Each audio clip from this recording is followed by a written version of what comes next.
ಶಿಲಾಭೂತಾಂ ಶಾಪಾಚರಣರಜಸ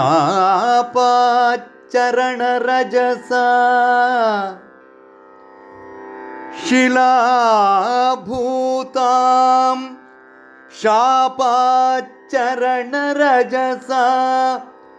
ಗೌತಮವಧೂಂ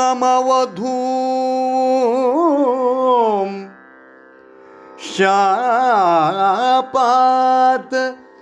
ಶಿಲಾಭೂತಾಂ ಗೌತಮವಧೂಂ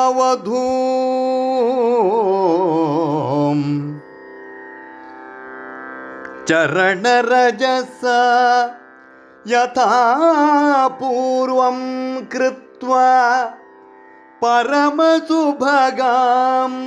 ಚಾತಿ ವಿಮಲಾಂ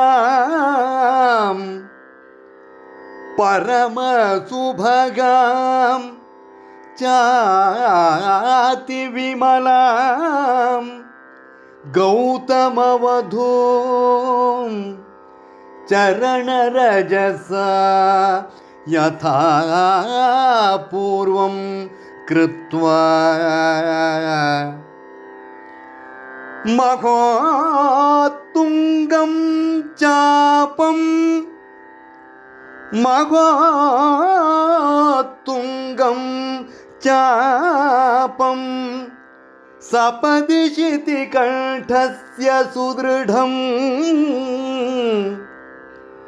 ಶಿತಿಕಂಠಸ್ಯ ಮಹೋತ್ತುಂಗಂ ಸುದೃಢಂ ಚಾಪಂ ದ್ವಿಧಾ ಖಂಡಂ ಚಕ್ರೇ ದ್ವಿಧಾ ಖಂಡಂ ಚಕ್ರೇ ಜನಕನಗರೀಂ ಪ್ರಾಪ್ಯ ಮುನಿನಾ ಜನಕನಗರೀಂ ಪ್ರಾಪ್ಯ ಮುನಿನಾ ದ್ವಿಧಾ ಖಂಡಂ ಚಕ್ರೇ ದ್ವಿಧಾ ಖಂಡಂ ಚಕ್ರೇ ಜನಕನಗರೀಂ ಪ್ರಾಪ್ಯ ಮುನಿನಾ ದ್ವಿಧಾ ಖಂಡಂ ಚಕ್ರೇ ಜನಕನಗರೀಂ ಪ್ರಾಪ್ಯ ಮುನಿನಾ.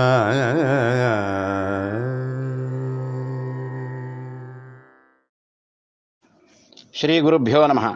ಭಕ್ತನು ತಾನು ನಂಬಿದ ದೇವರ ಮಹಿಮೆಯನ್ನು ಕೊಂಡಾಡುವಂತಹ ಸಂದರ್ಭದಲ್ಲಿ, ಆ ದೇವರನ್ನು ಕುರಿತು ಸ್ತುತಿ ಮಾಡುವಂತಹ, ಸ್ತೋತ್ರ ಮಾಡುವಂತಹ ಸಂದರ್ಭದಲ್ಲಿ ಆ ದೇವರ ವಿಶೇಷವಾದಂತಹ ಕಾರ್ಯಗಳೇನು, ಸಾಧನೆಗಳೇನು ಎಂಬುದನ್ನು ನೆನಪಿಸಿಕೊಂಡು ಅವರ ಚರಿತ್ರೆಯನ್ನು ಮನಸ್ಸಿಗೆ ತಂದುಕೊಂಡು ನಿರೂಪಿಸುವಂತಹ ಪದ್ಧತಿ ಇದೆ. ಹಾಗೆ ಇಲ್ಲಿ ರಾಮಭಕ್ತನೊಬ್ಬನು ಸ್ತೋತ್ರ ಮಾಡುವಂತಹ ಸಂದರ್ಭದಲ್ಲಿ ತನ್ನ ದೈವವಾದ ಶ್ರೀರಾಮನ ವಿಶೇಷ ಕಾರ್ಯಗಳೇನಿವೆಯೋ ಅವುಗಳನ್ನು ನೆನಪಿಸಿಕೊಂಡು ಆತನನ್ನು ಕುರಿತು ಹೊಗಳುತ್ತಾನೆ, ನಮಸ್ಕರಿಸುತ್ತಾನೆ.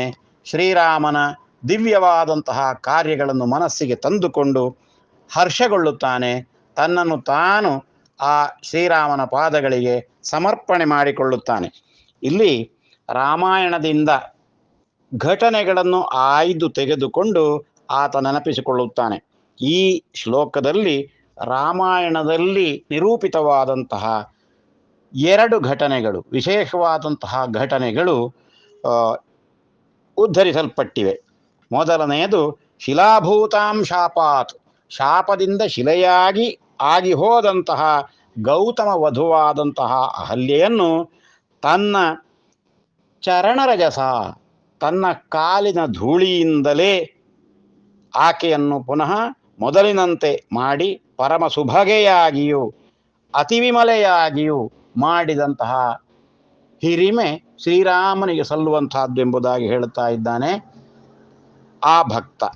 ಆಕೆಯನ್ನು ಅತಿವಿಮಲಾಂ, ಆಕೆಯಲ್ಲಿರುವ ಎಲ್ಲ ಕಳಂಕಗಳನ್ನು ನಾಶ ಮಾಡಿ ಆಕೆಯನ್ನು ಶುಭ್ರ ಚಾರಿತ್ರಳನ್ನಾಗಿ ಮಾಡಿದನು ಶ್ರೀರಾಮ ಎಂಬುದು ಇಲ್ಲಿ ಅರ್ಥ. ಹಾಗೆ ಆ ಅಹಲ್ಯಾ ವೃತ್ತಾಂತದ ಅನಂತರ ಬರುವಂತಹ ಮುಖ್ಯ ವೃತ್ತಾಂತ ಶಿವಧನುರ್ಭಂಗ. ಅದನ್ನು ಭಕ್ತ ನೆನಪಿಸಿಕೊಳ್ಳುತ್ತಾನೆ. ಮಹೋತ್ತುಂಗವಾದ ಶಿವನ ಧನುಸ್ಸನ್ನು, ಆ ಧನುಸ್ಸು ಬಹಳ ಸುದೃಢವಾದಂತಹದ್ದು, ಉತ್ತುಂಗವಾದದ್ದೆಂಬುದಾಗಿ ಹೇಳಿದ್ದಾನೆ ಇಲ್ಲಿ. ಆ ಸುದೃಢವಾದಂಥ ಧನುಸ್ಸನ್ನು ದ್ವಿಧಾಖಂಡಂ ಚಕ್ರೆ, ಅದನ್ನು 2 ತುಂಡಾಗಿ ಮಾಡಿದನಂತೆ. ಎಲ್ಲಿ?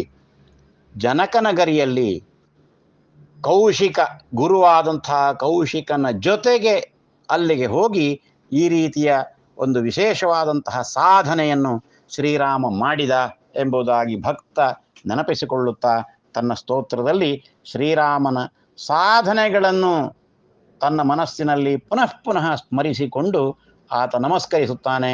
ತನ್ನನ್ನು ತಾನು ಶ್ರೀರಾಮನ ಅಡಿದಾವರೆಗಳಲ್ಲಿ ಸಮರ್ಪಿಸಿಕೊಳ್ಳುತ್ತಾ ಇದ್ದಾನೆ. ನಮಸ್ಕಾರ.